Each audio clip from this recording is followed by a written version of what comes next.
Good afternoon, and welcome to the official opening press conference of the 2026 Basketball Africa League playoff and finals. We are delighted to welcome our esteemed speakers, members of the media, and our distinguished guests today. So to tip off, I'd like to turn off to our first speaker, NBA Deputy Commissioner and Chief Operating Officer, Mark Tatum. All right, here we go. Thank you so much, Marie-Pierre. And thank you all for joining us today. It's great for me to be back here in Kigali for the BAL Season 6 playoffs and finals. Let me start by acknowledging our partners at FIBA, Andreas Zaglis, who's the Secretary General, who's not here with us today, but he'll be here at the game. And then, of course, the FIBA Africa President, Mr. Anibal Manave, who you will hear from in shortly. They are partners in helping to grow the game of basketball around the world, and we're proud to be partners with them in that effort. I'd also like to thank our foundational partner, the Rwanda Development Board.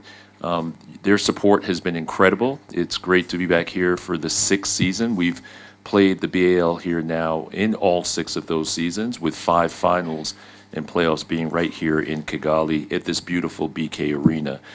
As you all know, that the NBA and Africa have a long history on this continent, and those deep roots have really helped lay the foundation for the BAL. Over the last 6 seasons, we've seen incredible growth of the Basketball Africa League. We've seen record attendance and viewership and merchandise sales and social media engagement, all the different metrics that we want to see in a particular league. And building on that momentum, we think that we're at this great inflection point where now we're going to start entering into this phase of having franchises. So permanent teams in the largest African cities across the continent. And what that's going to do is that's going to unlock new opportunities for infrastructure development, fan development, commercial partnerships as well. So we're really excited about this next phase, and I think it's the growth of the BAL over the last 6 seasons that has gotten us to this point. And so really, really excited about the future here, and looking forward to answering any questions that you all might have. Thank you, Marie-Pierre, and good afternoon, everyone. It's really good to see you, members of the press, join us this afternoon. Thank you for all the work that you do to amplify our story across the continent. This has been another record-setting BL season, and we're truly excited by what we see and what we continue to see. Amadou will shortly touch on some of the on-court storylines that we want to share, but just to highlight a few off-court milestones that we've seen in the business and in the BAL so far. As you know, we just concluded our conferences in Morocco and South Africa. We saw nearly 75,000 fans attend in both countries, and we've seen ticket sales double in both countries. We also have seen BAL games reach fans in more than 200 countries and territories, and have generated a 1,000% year-over-year growth, which is really remarkable on the BAL.NBA app.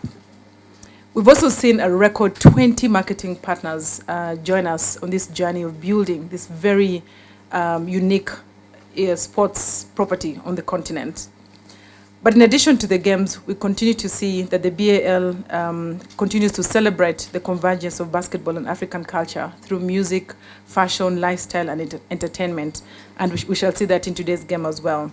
We shall also be seeing, the appearances of some of the leading African celebrities and influencers like BN, Joshua Baraka, Ariel Ways, who will perform at Beka Arena this weekend. So for all those reasons, we're truly excited and encouraged by the growth and momentum that we see around BAL.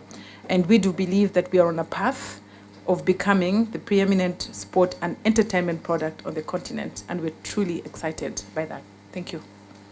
Thank you, Marie-Pierre. Great to see everyone here in Kigali and BK Arena.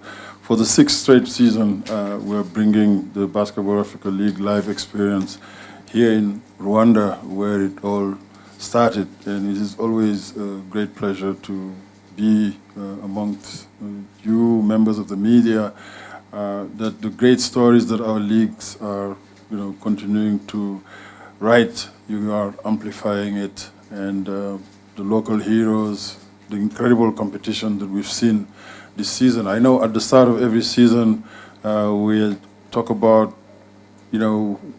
guaranteeing almost that we're going to have our best season yet. And I'm here to say that I am incredibly excited about these playoffs, because from what I've seen from the Kalahari Conference in Pretoria and the Sahara Conference in Rabat, incredible competition. We've had, all kinds of milestones in Pretoria, 11 out of 15 games with the team scoring at least 100 points, the first triple-double in BAL history, and also a new record for scoring record that was established there. Then we moved to Rabat, where the games were not as high scoring, but the competition was incredible. A double overtime game, buzzer beaters. I mean, these fans, all of you who were there, from Club Africain, remind us, why we are incredibly excited about the journey and the product we are, building on the court. And, thanks to the teams for continuing to get better organized. We're supporting them to scout better, to identify talent, and they are really doing their part. And then that's one thing that we see coaching also getting better, thanks to some of our programs in the off-season, where we send a number of coaches to intern in the Summer League in Las Vegas, continuing to lean on our partnership with FIBA, with the various coaching clinics and the referee clinics. Our Elevate program that is continuing to showcase the elite young talent from across the continent. We'll see 8 of those young players playing across the 8 teams that are here. For these finals and players, we're going to have 2 former BAL champions performing here in Al Ahly from Cairo and Petro de Luanda, and then 4 new participants in these playoffs. I'm incredibly excited. There will be an incredible vibe in the arena today, and encouraging fans to purchase their tickets. And this is going to be an exhilarating few days of basketball and the Basketball Africa League, showcasing the culture that Claire mentioned, and also the opportunity we have to continue to have an impact in the community through our youth impact and social development programs that are going to continue to be part of the excitement the next week or so. Thank you. Yes, good afternoon all. It's good to see you once again, and we are happy to be back in Kigali. First of all, on behalf of FIBA Africa, I would like to sincerely thank the government of Rwanda to once again hosting a major basketball competition. Rwanda, during this 6 years, has become a strategic home of African basketball development, and we deeply appreciate the continued commitment, professionalism, and vision demonstrated through the organization of many different competitions in Africa. Today, together with our NBA partner, we are building much more than a competition. We are developing an entire basketball ecosystem across the continent. Season after season, we are collectively investing in our products, investing in talent, investing in infrastructure, investing in visibility, and investing in the future of African basketball. And the results are visible. In just 6 seasons, the BAL has transformed the landscape of basketball in Africa. We have seen better organization of our national federations, higher quality standard, stronger competitiveness, and remarkable improvement in the level of our national team. This summer, in July and August, FIBA Africa will organize qualification to Indos for the FIBA Basketball World Cup in Qatar 2027. And what is particularly significant is that 6 of the 8 countries here participating in this BAL will also be represented in those qualifications. Even more important, all 16 teams that are playing to qualify now include all players who also play the BAL. So all the teams, we have at least one player that play basketball. And for us, this is the real turning point. The BAL is no longer a league. It is now a major platform for development of an elite African talent. The impact is undeniable. Again, another figure which is important for you to know is a total of 30 players who participate in 2025 Afrobasket are competing in 2026 playoff, representing representing 11 of 16 of our national team. Why this is important? It's important because in Africa we are starting to be more competitive. We are starting to compete the same level with the other continents. And the last World Championship, for the first time, we were not at last position. So we were ahead of Asia in general. And it's to everybody to understand that this is a huge impact in our competition and for our player. But also we have challenge. We still have a long way to go, especially in expanding participation opportunity across the continents. Today, we are playing less than 30 countries average by season, and we have to involve at least minimum 40 countries in this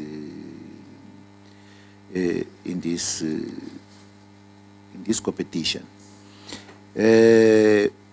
All the 42 games this season are being officiated by a combination of FIBA referees and NBA G League referees, reflecting the high standard and international credibility of the competition. The FIBA selected referees from across the continent include women referees. This diversity reflects the depth of the talent that exists through our African basketball. I would like to extend our sincere appreciation to the NBA for this successful and visionary partnership. And finally, I would like to invite all the stakeholders, federation, clubs, government, sponsors, media and development partners to join our different development progress.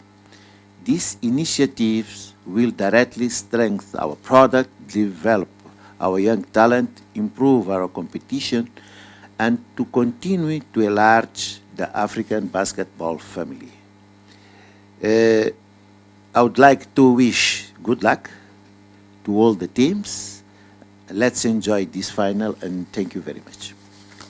The talent, as Amadou said, has gotten better and better every single year, and this year is the most competitive and the most talented I think our Basketball Africa League has ever been. I think there's been a record 8 players who've played in the NBA playing in this BAL season. We saw over the course of the last several years, we've seen players who are now playing in the NBA. Kaman Maluak is a great example. Ulrich Shamshe, who got drafted into the NBA. So there's no doubt that I think the amount of talent continues to be developed here and will continue to rise and will continue to shine. I think what we're thinking about in this franchise model will bring more development at the grassroots level, more investment in putting into the skill development training of the great athletes, both boys and girls on this continent. And so I think we're going to continue to see an upward trajectory of the amount of talent that plays in the NBA and in the WNBA coming out of Africa. Did you imagine that Dar City can be in a playoff? Maybe 4 years ago it was impossible to do this. So they are investing and saying that in terms of East Africa, also to tell you that today East Africa is our best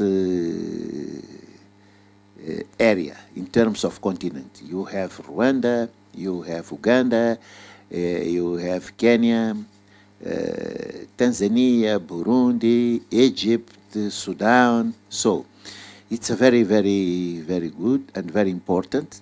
Also, what is important for us is there is a commitment from the government to build infrastructures.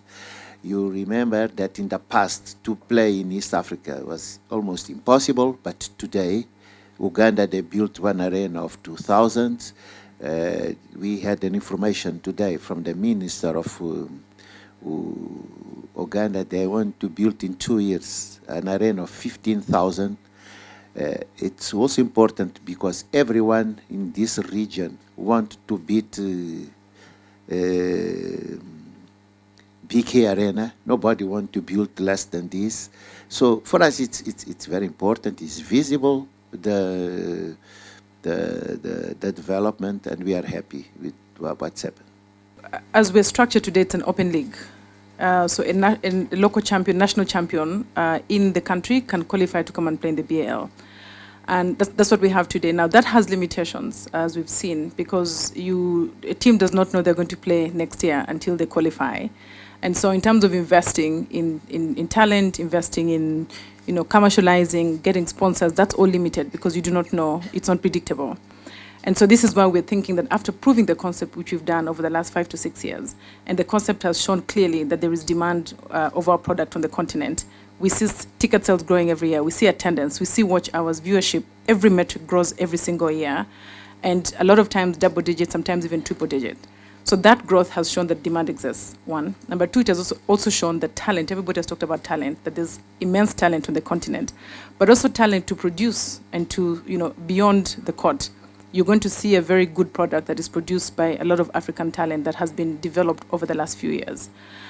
We've also seen that corporate partners are buying. We have, banks, we have automobile companies, we have tourism companies that are really using the platform of basketball to reach different people across the continent. So having seen all of that, the momentum is there, but then there's the limitations in how the league is structured today. We're thinking of going to a semi-closed league where we'll have some teams that are permanent. We're thinking about 10 permanent teams and then 2 open road to BAL type of competition. And so today we are exploring that. We're seeing very good interest from different investors across the continent, and we continue to explore that. And we believe that this is a time that is ripe, and we believe that investors are ripe to really build on the proof of concept that we've already shown. And the funds are also excited because one of the things that the new structure will do is to really give funds some pathway to loyalty. You can actually follow your team and know that that team is going to play every single year, and that can really build very strong, loyal, passionate fans. And so there's every good reason to move to this new structure, but building on the success that we've seen over the last few years. So we are in the process right now. Obviously, one of the primary challenges when we, set out to get on this journey was really the accessibility of the sport. For young people, boys and girls who have a passion and to want to take first step to have actually spaces, safe places to play and learn the game. Football is what it is, right? Because you can play it anywhere, and this is why, it is so popular because it's accessible. And when we first set out on this journey, our primary focus was exactly to make the game accessible. So any initiative that is going to, help build this infrastructure. And I'm not even talking about yet the arena, the BK Arena and Dakar Arena, but just the basic courts, which we made a commitment of on the eve of the Olympic Games in Paris, and actually Mark Tatum, Deputy Commissioner Mark Tatum, made the announcement. We committed to building 1,000 courts across the African continent, just as part of our drive to make the game accessible. So yes, the courts built from the Zaria Group and Masai and all those initiatives are definitely most welcome. And right now, we hope to see a ripple effect with more arenas like BK Arena or Dakar Arena. It's great to hear President Anibal talk about Uganda in line to bringing an arena to light. And I know this morning, those of you who were at the Investors Summit, we had 6 ministers of sports that came from different countries, from South Africa, Ghana, to Angola, Uganda, I think Cote d'Ivoire, Kenya, and they all committed to having these projects in terms of building courts. So I think, Mark said it, we are happy with where we are, but definitely not satisfied. We're only scratching the surface. And because we have huge ambitions, and seeing now initiatives like that, this infrastructure coming up, give us even more reason to dream and aim even higher. What moment made me realize that the BAL is bigger than basketball? I think this is how we really set out to when at launch, right? When we launched the league, we talked about launching an economic growth engine for the continent. Obviously, basketball is at the core of everything we do, but the good news is we were not starting from scratch. We took a lot of time, many decades that the NBA, in partnership with FIBA, have committed to growing the sport from grassroots level. There's been a number of milestones, including visits from, NBA legends, Bill Russell being on the continent in 1958, late 60s, the likes of Kareem Abdul-Jabbar and Oscar Robertson, they were, in West Africa in a number of countries. Subsequent visits here in the early 19 in South Africa when, Commissioner David Stern, then with Dikembe and Patrick Ewing, Alonzo Mourning, visited South Africa with President Mandela. So, we launched Basketball Without Borders, all these, there's so many incredible milestones that for us, we are comforted in the fact that this is not an overnight product, so I don't think by any stretch of the imagination, I don't feel like we've arrived, but I think being now in a position where we are talking about permanence, bringing professional franchises, using the NBA's best-in-class expertise and FIBA's, governance infrastructure to bring in franchises, to have the opportunity to scale the impact we are having in these couple of weeks that we are here, whether in Pretoria or Rabat or here for the finals, to have a chance to do it on a longer period in multiple countries. That's when I would be like, once we have those 10 franchises playing home and away, I think then we will say, okay, we are here. But having said that, we are incredibly encouraged and grateful for the fan engagement, for the talent that is continuing to develop, the partnership with FIBA that is allowing us to continue to build capacity in the local ecosystem. Well, today we have, just between last season and this season, we've actually doubled the households that we reach through our free-to-air contracts that we have. And we've, gone to a couple of countries where we have contracts in the region, West Africa, South Africa, as well as here. And so free-to-air is one way that we really make sure that we're increasing eyeballs and that many homes and many fans can actually follow our games. We also do have pay TV contracts that we have. Canal Plus is a partner that we have, MultiChoice as well. And of course, streaming. We have our NBA app where you can follow the games on NBA app. So that has increased every single year. But there's still a lot to do, and we see even more partnerships coming and more reach on the continent in the next decade. I'll also add that I think one of the other benefits of this franchise model is that there will be more games, and there will be more games in more countries And I think that will expand the number of people that will get access to those games. And the media partners have already told us that that is a very compelling proposition for them, more so than even the caravan model today, where the games are clustered. So to be able to spread those games out over a longer period of time and to have more games will be an attractive proposition to media partners. Just to remind everybody that even back when we opened the office in 2010, Angola was one of 5 priority countries, and I've always remained a priority country for the NBA and for basketball in general. I think over the last 50 years, if I'm not mistaken, President Anibal, they've really dominated the competition in terms of the number of AfroBasket championship that they won, and also some of the best talent in basketball that have played internationally with FIBA competition, are from Angola. Legends like Guimarães, Jean-Jacques Conceição, and most recently Carlos Moraes, who played in the NBA and had a stint in the NBA and was a star here for our league. Petro de Luanda is the only team that has played every year in the Basketball Africa League since inception. So just to say that definitely Angola is a place where we want to play, where we want to take the Basketball Africa League's experience. We've had some very positive engagement, multiple meetings, Minister Falcao meeting Deputy Commissioner Mark Tatum several times, including one in New York. So, we were there also with Claire, very close to an agreement, but I think with the December holidays and just, a lot of delays, that was by no means, imputable to Angola's lack of interest or ours either. It's just because of time constraint, we had to move on and make decisions where we play. This year, we are still very engaged. In fact, the Minister of Sport from Angola and the President of the Basketball Federation, they are here fully participating in our Investor Day, and they will be attending the game. So we're still in conversations. We didn't go to Angola this year, but I have no doubt that we'll be playing Basketball Africa League games in Angola in the future.